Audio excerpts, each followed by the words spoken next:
Our next guest is a Ragdale Fellow whose publications include Reverie, Anthology of Chicago, Uproot, Consequence, and Rhino magazines, the anthologies Trigger Warning and Just Like a Girl, a Manifesto, and her own collections, Sense Memory and More Than a Notion, Reflections on Black Marriage. Since 2004, she has been a frequent writer with the Poetry Performance Incubator Project of the Guild Literary Complex and served as the Guild's executive director from 2010 to 2012. She also has books for sale, and you should get some. Please give a warm welcome to Kimberly Dixon-Mays.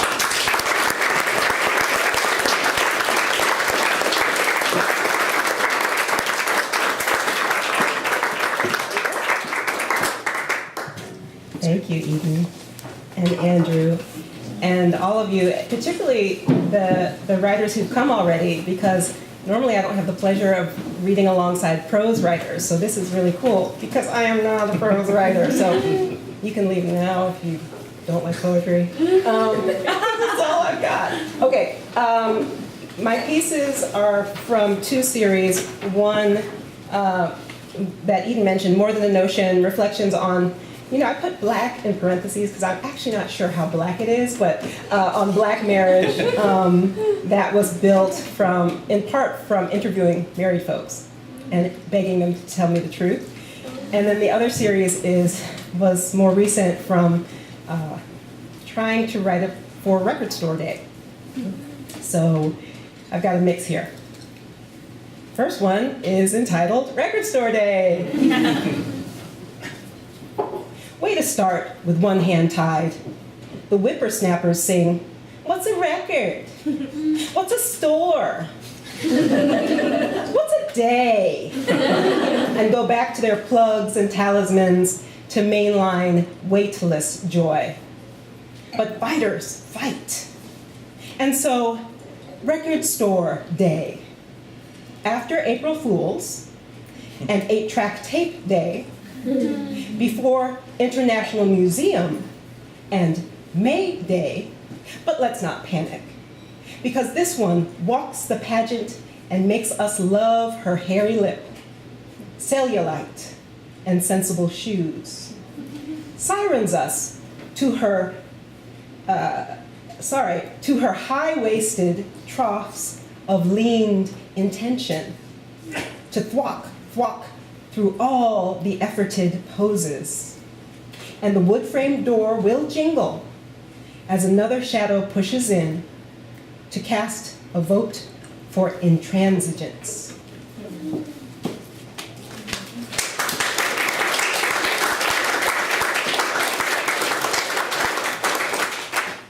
This next one is entitled Royalties. Rows of round black faces, hooded in squared paper. Black faces with worry lines the needle can pick at until it dulls. Black faces leaned nonchalant. Someone has tried to organize them by likeness, but they disagree. Black faces with a hungry hole in the middle, the hole that makes things turn, the hole that anchors to get the sound out. Black faces with labels pasted on them, name, creator, time, but someone might change it or get it wrong. Black faces mixed old and new. The old have been places expert covet, and amateurs ignore. Black faces that shine under the right light. Black faces that give their gifts consistently. Black faces that cannot help themselves.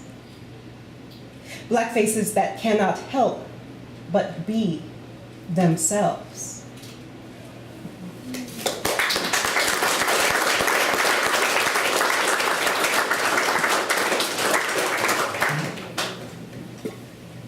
Technically, I wrote this next one, which has no title, before the recent events of Prince's passing. And it was originally, I thought, about valley moments and getting your groove back. But one of the things I do love about poetry is it can be reinterpreted even by the person who wrote it. So it is now part of the Record Store Day series. It doesn't have a title. Baby, I'm a star. And by that, I mean a quasar, roiling with gas and minerals, and occasional intergalactic debris. No fixed end to me. Porous, I could go on and on. But I hold myself. Let external winds push me together like a swirl of leaves. People look for me in the darkness. Give me a name that makes sense of their world. Set themselves on bluffs and wait for me to throw a wink as I go by. They don't know they're the ones drifting. I'm right where I'm supposed to be, a shine.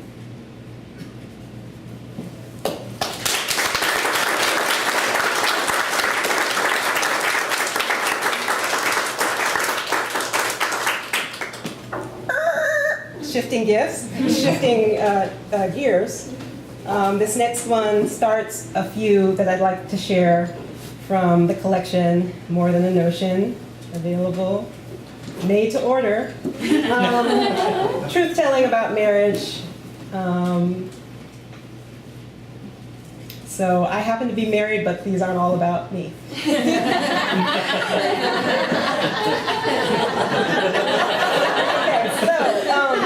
This first one is entitled, I Don't Remember Most of the Gifts, Except One. Gifts. Why would that woman send this ugly thing? I picked the flowers I would hold so carefully. The punch bowl, Mama's nicest one, even though we would be outside. I fingered my curls into a sculpted cap and kept my face matte as cocoa powder, even in that heat. These other gifts shine and click with newness, cheering us on with thought, occasion. So why not a salt spoon that rests its silver elegance in a petaled dish? Or an etched glass for all my future flowers. Those could sit on our mantle, sure and reflecting light. Instead, she sent this fabric snarl, bound together by knotted thread, musty wool here and there like her old vows. Places with sack canvas from yesterday's onions. Spots with brittle lace from forgotten lingerie. Wrapped in tissue paper. Is this a cut eye? A leaned whisper over the northern boy? And my cheeks, leftover fullness? Why give a tangle of scraps from lives before now? Stitched together, however the pieces fit. The card with her distracted script says, "This is marriage." Maybe she thought I'd know.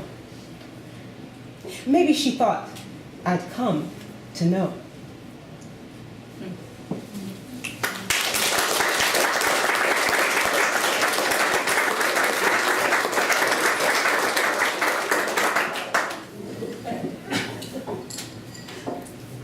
In case of arrogance, know this: a happy marriage is pulled sugar, glossed air, crystalline light, simple pleasure on a fired tightrope between rock candy and caramel. You can glide its contours, find the shape won't stick if you keep moving. Even make it more than itself. Stunt cast into stained glass or a river, all loving the tongue, yet able to cut it. And no, crowds gather at pulled sugar, point and jut heads to eat it by eye, bring their own failed candy, wet lashes as they explain. So never teach your own ratios, temperatures, your stir and cool Tai Chi. Students spot the smallest bubbles like unforgiven scars. Or your arc may shatter itself when your back is turned. Because there are doomed ones that snap without warning from thin sugar bones. So, no pulled sugar is stronger than a happy marriage. Its collapse shrugs back into a saucepan, sings metal with its circling shards, stays sweet, even in melted pieces. No, no one knows.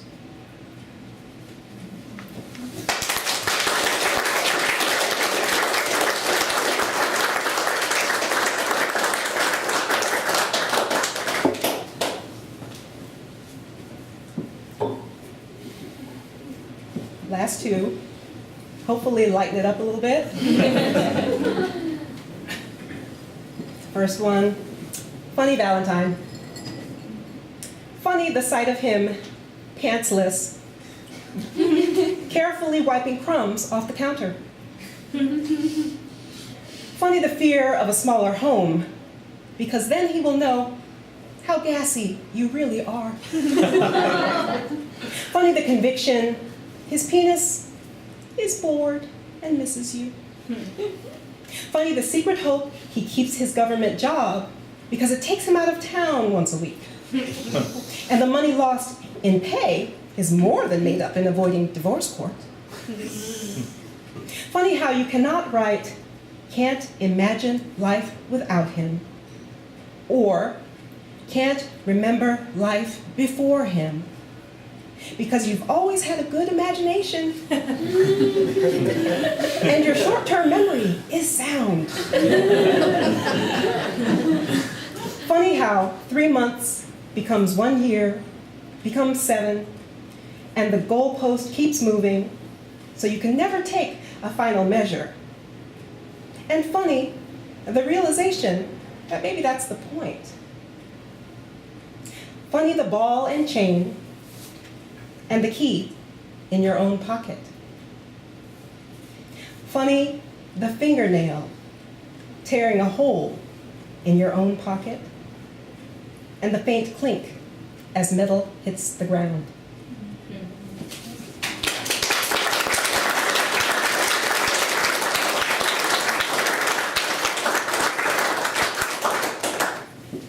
This last one, it was Kimberly's attempt to have fun with her writing. Hopefully you have a little fun. And I just want to thank you all again for your invitation and your attention. Toothpicks. And it has an epigraph, because your spouse is also your roommate. Toothpicks. Left use. Sit. In pocket, wallet, glove compartment, dinner, breakfast, lunch, church sidewalk, loose. Bits. Enough to make a small ship. Stuck even in his food. Pitched. A flagpole on its moon, convenient stash of tool, and bane to one who knit picks. Like crumbs back through our courtship. The highs and rows of teeth and gums, in waiting for their wood, hit. The promise was to love his dirty flaws, but this one, husband against wife, hits. A modicum improvement. My mother's husband used his abandoned menu, loose slip of paper. How has she lived with this? He, meditative Buddhist. While looking at the tube, lips will curl like otters, tood, knit, wrapped Mississippi spoons, sip. I want to be that toothpick. Get tripped when walking without shoes, pricked. Tried cinnamony chews, ditched. What's with these effing toothpicks? Each one that splinters, proof they let you down. So put it down. Please put it down. Please trust your floss and dentist and my love.